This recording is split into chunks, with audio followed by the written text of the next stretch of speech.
नमस्कार, मैं रघुनाथ प्रसाद आज चर्चा कर रहा हूँ आरएसएस के सर संघ चालक श्री मोहन भागवत जी के दिए गए 7 सितंबर के बयान की, जो उन्होंने रिजर्वेशन के संबंध में दिया है।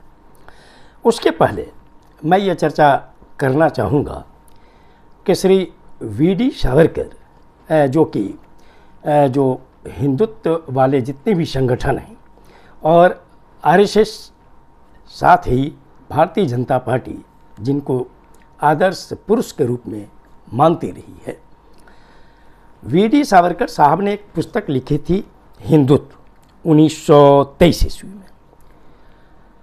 हिंदू धर्म में जो वर्ण व्यवस्था है उसके संबंध में सावरकर साहब का क्या व्यू था वो इससे समझा जा सकता है। उन्होंने उस पुस्तक में लिखा है, varna system has become nearly the main identity of our nationality. ये उस पुस्तक में लिखा हुआ है।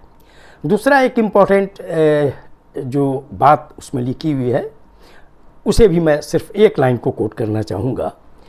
ब्राह्मण rule is the model for Hindu nation in a country where there is no chaturvर्ण system, that country is Malech country. Aryavarta is a separate country. ये है सावरकर साहब का व्यू। अब आते हैं श्री गोलवलकर साहब, जो सेकंड सर संघ चालक रहे हैं आरएसएस के। उन्होंने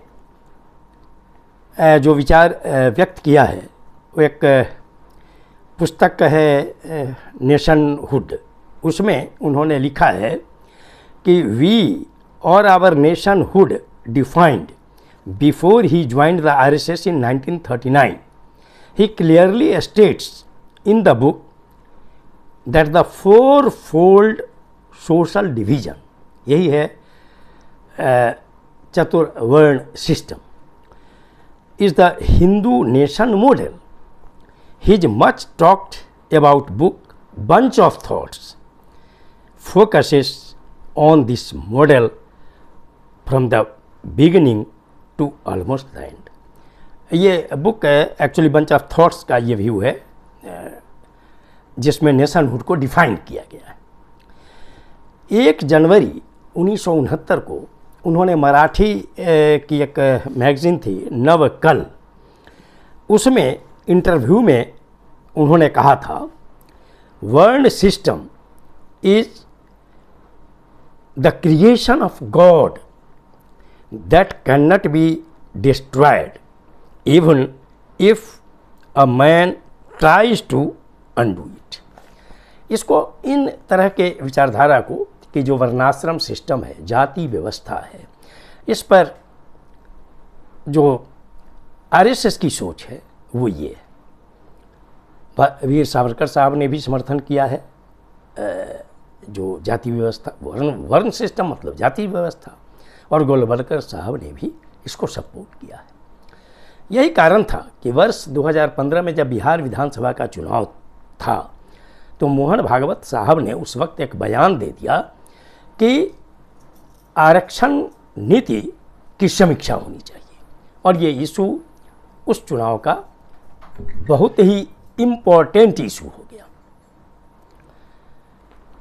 अब चूँकि बिहार की जो जाति सर्वेक्षण का कार्य है उसे हरी झंडी मिल गई है और ये कार्य पूरा हो गया है।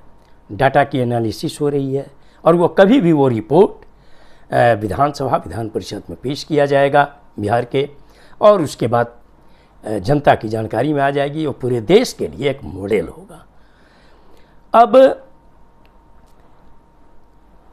7 सितंबर को श्री मोहन भागवत साहब ने एक कार्यक्रम में कहा है कि 2000 वर्षों तक जिस वर्ग के साथ अच्छा व्यवहार नहीं किया गया, अर्थात वो पीछे रह गया, उसके साथ भेदभाव किया गया, इसीलिए हमें अगले 200 साल तक धैर्य रखना चाहिए और ये आरक्षण व्यवस्था तब तक चलती रहनी चाहिए जब तक समाज में भेदभाव व्याप्त।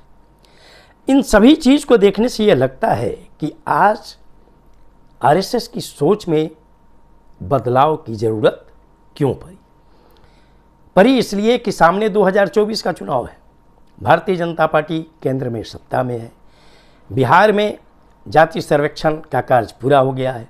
कई राज्यों ने जैसे उड़ीसा, छत्तीसगढ़, ये सब ने अलग अलग ढंग से पिछड़े वर्गों का भी सर्वे कराया है। कर्नाटक में पहले हो चुका है एक बार, राजस्थान में भी हुआ है,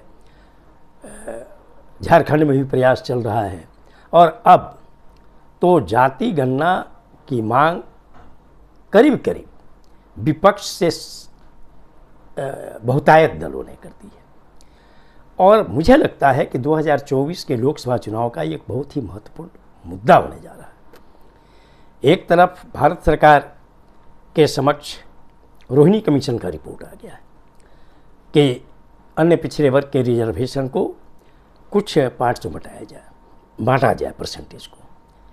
लेकिन क्या रोहिणी कमीशन ने जो 2017 में गठन के बाद सरकार को एक इंटरिम रिपोर्ट में कहा था कि हमारे पास डाटा, साइंटिफिक डाटा तभी उपलब्ध होगा जब कास्ट की गणना होगी, कास्ट सेंसस होगा, उस रिपोर्ट को तो नहीं माना गया। और जब नहीं माना गया तो फिर आप सिर्फ नौकरी का कि 1.5 लाख पौने 2 लाख नौकरियों का एनालिसिस करके और जो केंद्र सरकार की नौकरियों में है और उसके बाद बांटने का की अनुशंसा कर दें और उस अनुशंसा पर सरकार अगर विचार करेगी तो निश्चित तौर पर कल को एक विवाद पूरे देश में पैदा होगा। उसके लिए भी ज़रूरी है कि भारत सरकार समय रहते घोषणा ही कर दे कि 2021 की जनगणना जो अभी लंबित है उसमें एक कॉलम बढ़ाया जाए और सभी जातियों की उसमें एंट्री कर दी जाए ताकि ये विवाद ही खत्म हो जाए।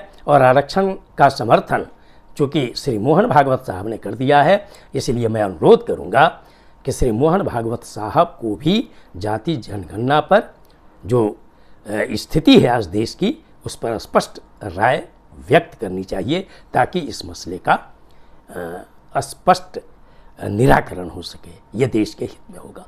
ये वीडियो आपको अच्छा लगा हो तो निश्चित तौर पर लाइक करें, शेयर करें। अब तक मेरे चैनल को आपने सब्सक्राइब नहीं किया तो सब्सक्राइब करें, बेल आइकन को टच करें ताकि मेरे हर आने वाले वीडियो का नोटिफिकेशन आपको तुरंत मिल जाए। आप सभी लोगों के लिए शुभकामनाएं। धन्यवाद। जय हिंद।